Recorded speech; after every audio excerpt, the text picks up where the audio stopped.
Welcome to another episode of Make It Make Sense podcast with the Moon Group, season 2. And I have no other than this beautiful Miss Deidre Moon. Hey! Hey, Kimmy, how are you? I am wonderful. How about you? I'm fantastic. Okay, so I know who you are, but tell those people who you are. Okay, so hey everyone, my name is Deidre Moon of the Moon Group. And if you don't remember all of that, just remember I am your auntie accountant helping you deal with your Uncle Sam. Okay. I love it. Okay, so we're jamming today, right? Are we talking taxes or taking it to the house? Well, we're talking a little bit of both. Okay. We're talking about how your taxes get you into a house. Ooh. Might Yep. need to know about this one. Oh my goodness. Wow. Okay. So per usual spiel, the T. Tell me more. Okay. So what I have found through my many years of experience in the tax industry is that summertime is generally a time where people want to buy a home. They want to put down some roots before the next school year. And so summertime is a very popular time to buy a home. And what generally happens is that someone might, meet the love of their life, their new boo thing. Okay. They meet their boo thing. Yeah. Okay. And they want to settle down and create some roots. And so you go to the chapel, you get your white dress on, you get all your friends and family there, and you say, I do.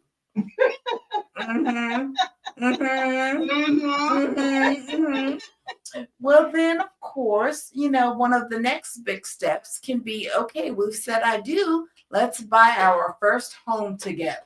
Okay. Let's get married. We got it going on now. Yeah. And that's when you put the brakes on.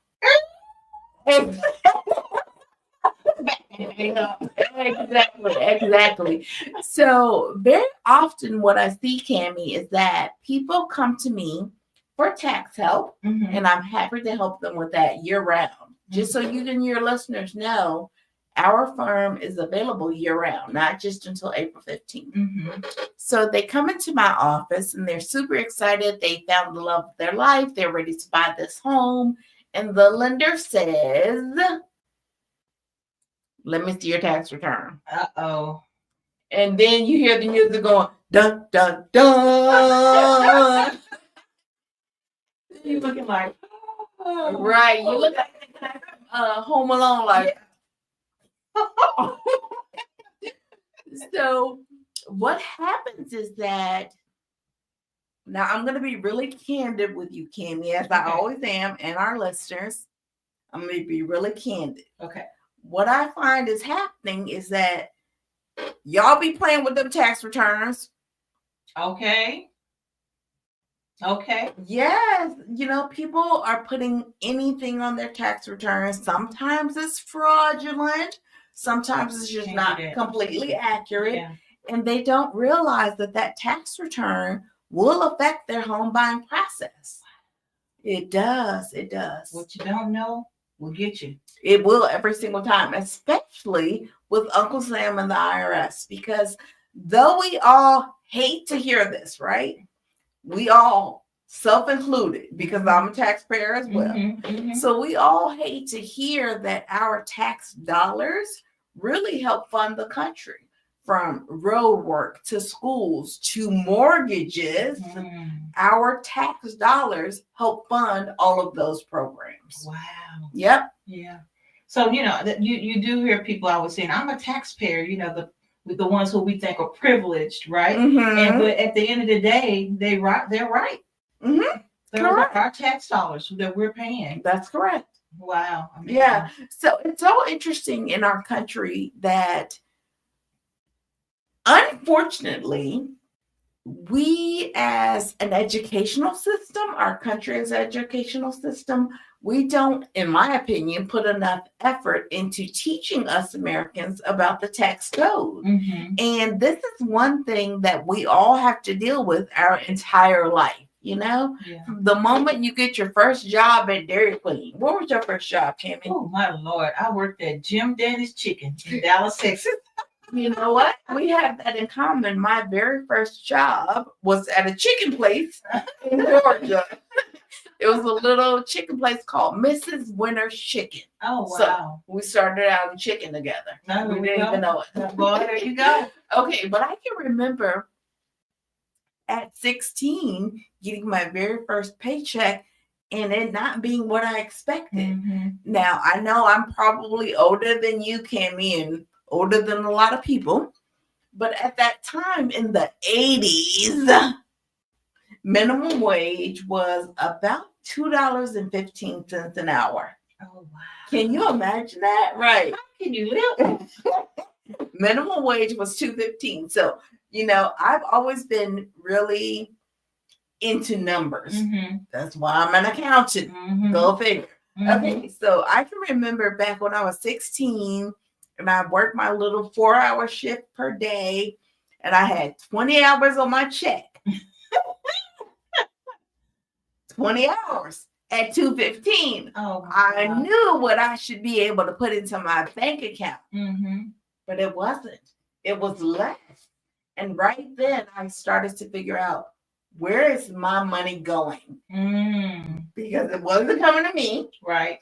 So we have to begin to train the next generations about income tax requirements much earlier than I know my generation learned. Yeah. Well, I think that going back to the generation, they really didn't know much. Right. That's so true. They couldn't really instill in us because they didn't know a lot. That is very true. Going to college and to school and we ended up learning more than what they had because they barely had it. That's very true. And it's very interesting because now I am not a first generation college graduate. My parents both are college graduates. But believe it or not, my mom, who is 74 years old, called me on Monday about a tax question that she didn't understand. So that just tells us that generationally, we weren't exposed to this information. And so now our generation and the generation after us are kind of the first ones who are really able to dig in and really understand what's happening. And I want to be a part of that movement. Oh yeah, absolutely. I mean, with the AI and everything that's going on, I feel like the younger generation is going to have it way, way better than us in a whole lot of different aspects. Indeed. The fact that technology is in their hands all day long is great. They can go to their phones and Google something, and even IRS codes can be Googled. What I want the listeners to realize, though, is that we, the professionals, are here to help make it make sense for your particular situation. So I encourage everyone to do their research and then reach out to a professional to really make sure it applies to you. Yeah, absolutely. So, Miss Deidre, okay, so now I'm married, and now we filing taxes with my husband. I'm gonna use your husband, my ex-husband. Well, but at the time, so I'm going to use our skit to kind of play off of this one. Okay, so when I married my ex-husband, I'm not gonna say which ex-husband. Dun dun dun. Ex-husband on Christmas Eve. Okay, we got married on Christmas Eve, and sad to say that relationship did not work out. Okay. So when it was time to file taxes, I ended up owing, and I had the child. I ended up owing, but it was off of his taxes. He owed. I didn't owe. And I asked someone, I want to say it was someone from IRS, because I was just devastated. Because normally I would get like $3,000 or something like that for my kid. And I had 2 kids at this point, with this particular husband. I'm telling you who it is. And so, but they went after me, and the excuse that the lady gave me was because you were more stable. She said you were more stable and they could find me easily opposed to him. Okay, so I'm certainly sorry to hear that marriage didn't work, unless that's what you wanted. You know, if you didn't want it to work, okay. So here's something that's really interesting. When you are married, you have the option to file married filing jointly or married filing separately. And that is really something to consider and discuss with a professional based on your needs. When you file married filing jointly, the IRS will go after both of you or either one of you. It's called jointly and severally liable. So what that rep told you by saying you're easier to find than he is, I can believe that, because again, you're jointly and severally liable for that debt together. So for our newlyweds who are approaching the altar, I actually, and y'all don't throw tomatoes at me, okay? Don't throw tomatoes at me when I say this. But you know how when you are going to get married, sometimes you will go talk to your pastor. You know, you may even have some marital counseling before you say I do. Talk to an accountant. Talk to a tax professional. No one thinks about how you are joining your life. That includes your finances. So I often will talk to couples, and I'm very candid. I want to know, when was the last time you filed? Right. Are you current on your tax filings? Do you owe? Have you been? That would be my first one. Have you been ducking Uncle Sam?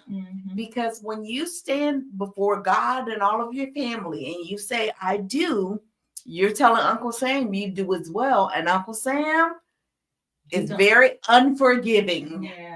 He's very unforgiving. So if anyone is listening to this podcast and you're in the marriage pipeline, talk to an accountant. Please, please, please. I want you guys to get married and live happily ever after. I do. I believe in love. I do. But check that tax return.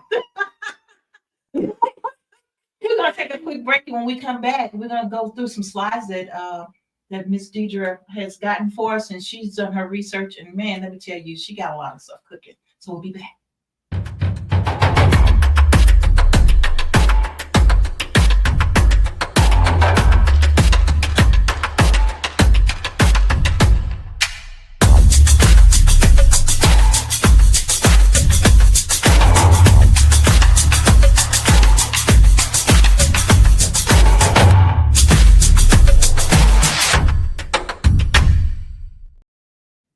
Okay, if you just tuned in, you haven't tuned in too late, you tuned in to Make It Make Sense podcast with the Moon Group, and I have the very one and only Deidre Moon here, giving us some good insights and telling us what to do. A lot of applause. And giving us some insights on things that you really need to know. And so we were talking about taxes, being in a relationship, getting married, and now you got your big girl panties on now. Indeed. Let's get into it, okay? Let's do it. Because I want our listeners to really understand the importance of your tax return in the home buying process and how it affects your power. So let's take a look at the first slide. All right. So here we are, Cammie. We already at the beginning of the show talked about how you met that boo Jank. And you went to the chapel in that white dress. That's right. And you stood white, but okay. You stood before God and all your family and friends and said, I do. All right. I did. Or one time, two times, three. That was a charm. Okay. It wasn't a charm. It wasn't. All right. So it is very common that people get married and then they want to buy a home. And so if you're in that pipeline, I really want to talk about how your tax return impacts your home buying process and power. Okay. All right. Let's go. Next slide. All right.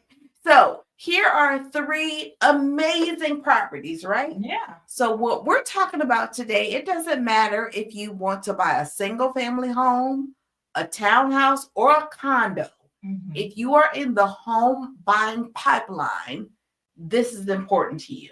Okay. This is important because there's this guy. He's on the next slide. Oh yeah, that guy. Oh yeah, him. Okay. Him. Did you marry him? Because I know you are aunt and he's your I know. So there's this guy, and we know him as Uncle Sam. Okay. And as our listeners know, I am auntie accountant. So I am really focused on helping you manage this guy, Uncle Sam. Okay. And he can be a little unruly sometimes. Okay. Yeah. A little. All right, next slide. All right. So Uncle Sam is kind of symbolic of your 1040 tax return. Okay. Uncle Sam, the Internal Revenue Service, the IRS, the feds, however you want to look at it, it all boils down to your 1040.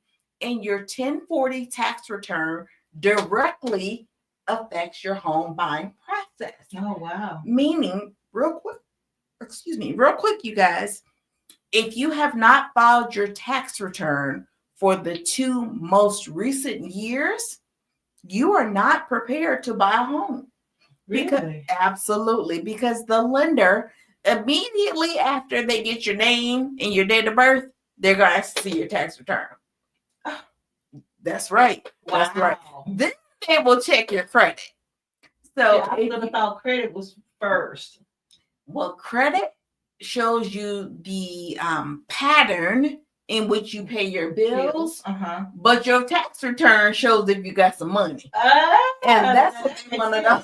That makes sense. So if you have not filed your tax return for the 2 most recent years, you are going to have trouble with your home buying process. So let me make that make sense a little bit more.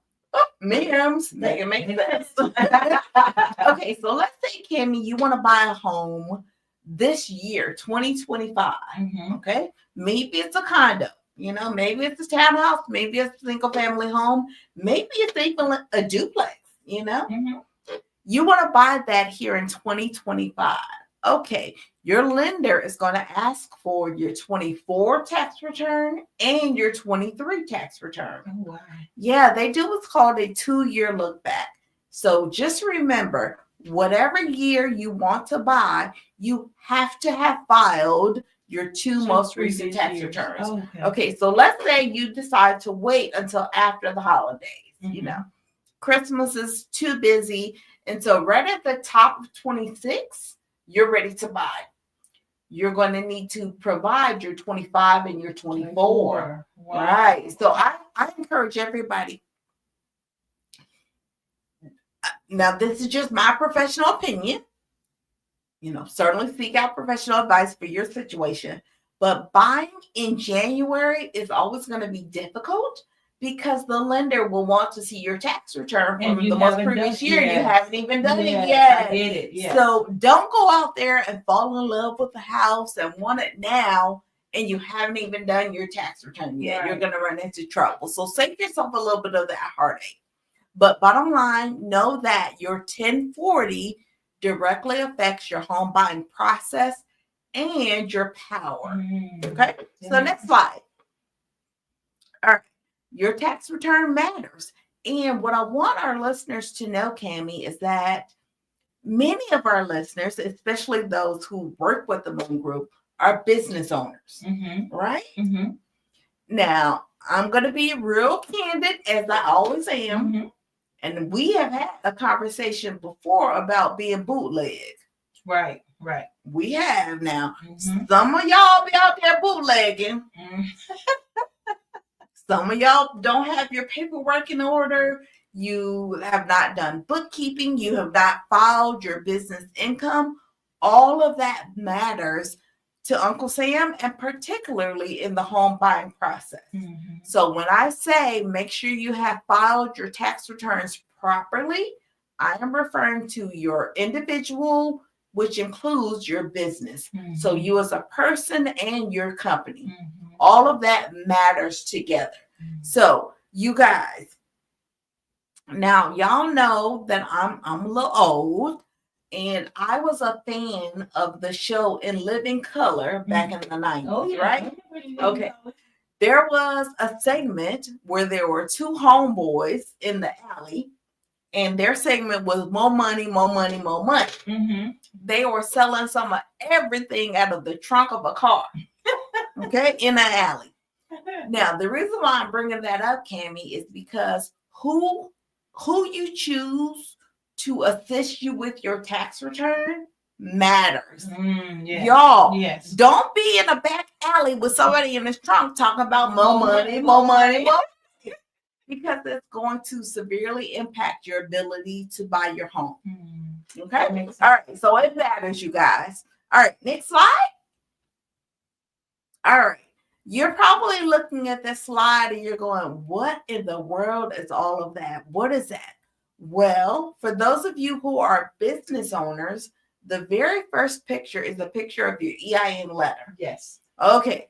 Now, a couple of years ago on social media, everybody was telling you, go get your LLC, go get an EIN number, go do this, go do that.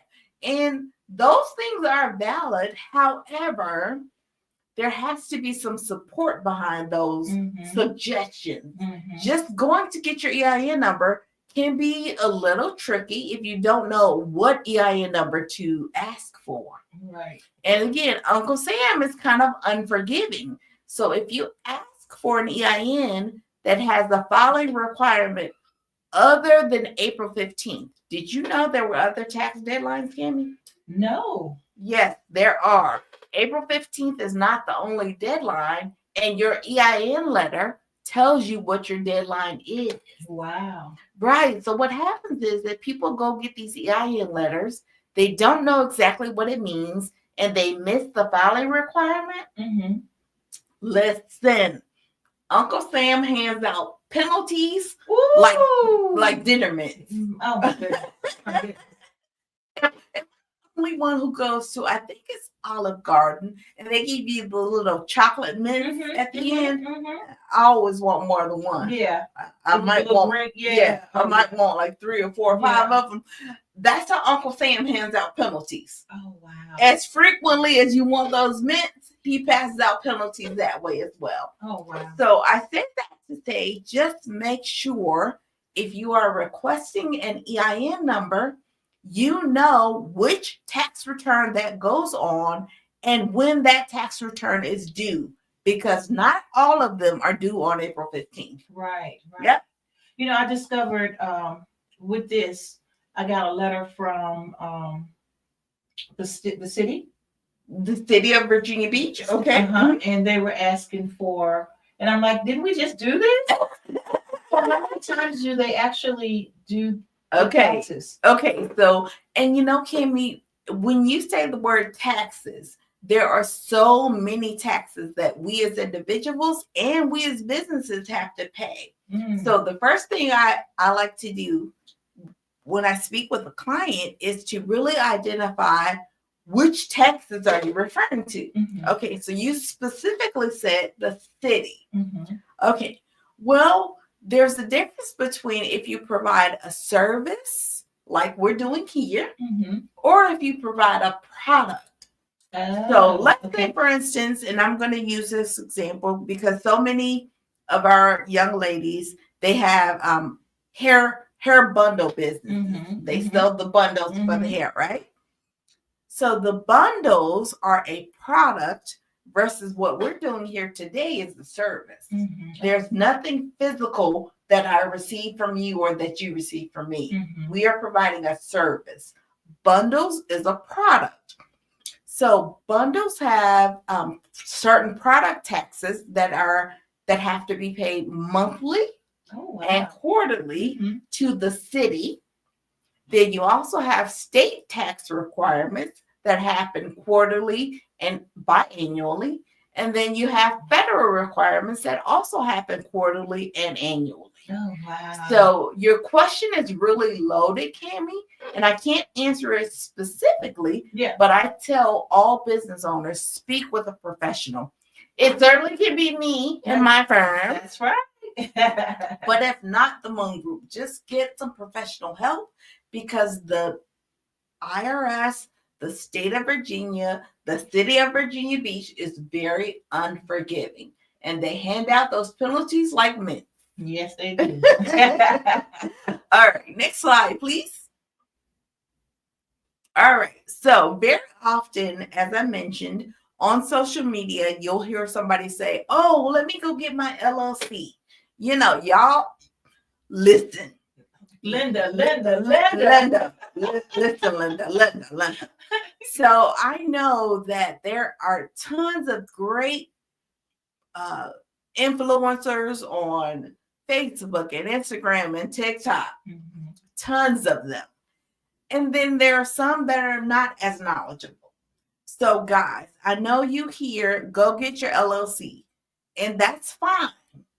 That is fine. I just want you to have the background to know exactly what you're doing. Yeah. So your LLC is a protection at the state level. So let's give an example.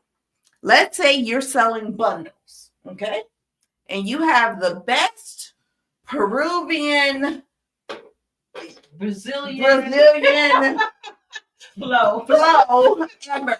Okay, what are the girls wearing now? Like 27 inches or something like that? Okay, you have the best 27-inch ever. Okay, so someone buys it from you, they get it installed, mm-hmm. and their hair begins to really itch and feel very irritated. Yeah. And there's some burning on the scalp.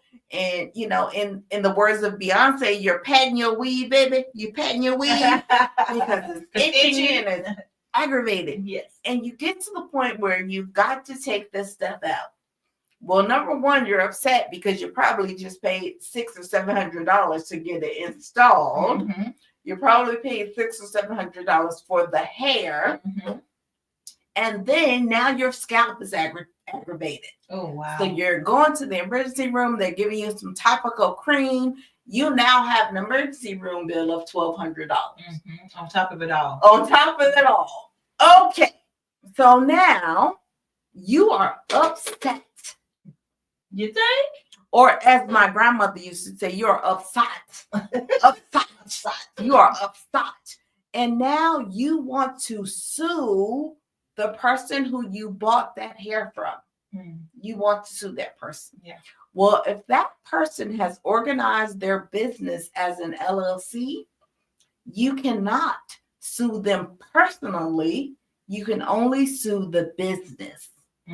Okay. So that's what the LLC does for you. It provides protection at the state level. So it protects you from the activities of the business, which is great. Yeah. We should all have that.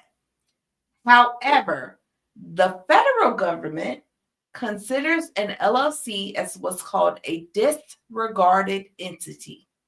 Disregarded entity. I'm going to break that down for you guys. What that means is Uncle Sam don't care nothing about no LLC. Uncle Sam don't care nothing about no LLC. It is called a disregarded entity. So everything that transpired within the LLC rolls to you personally.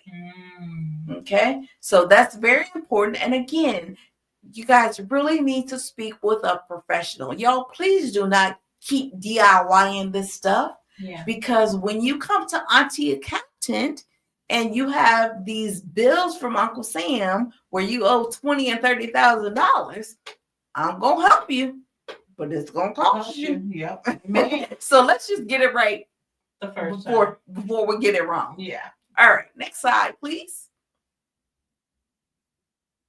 All right. So let's look directly at the tax return.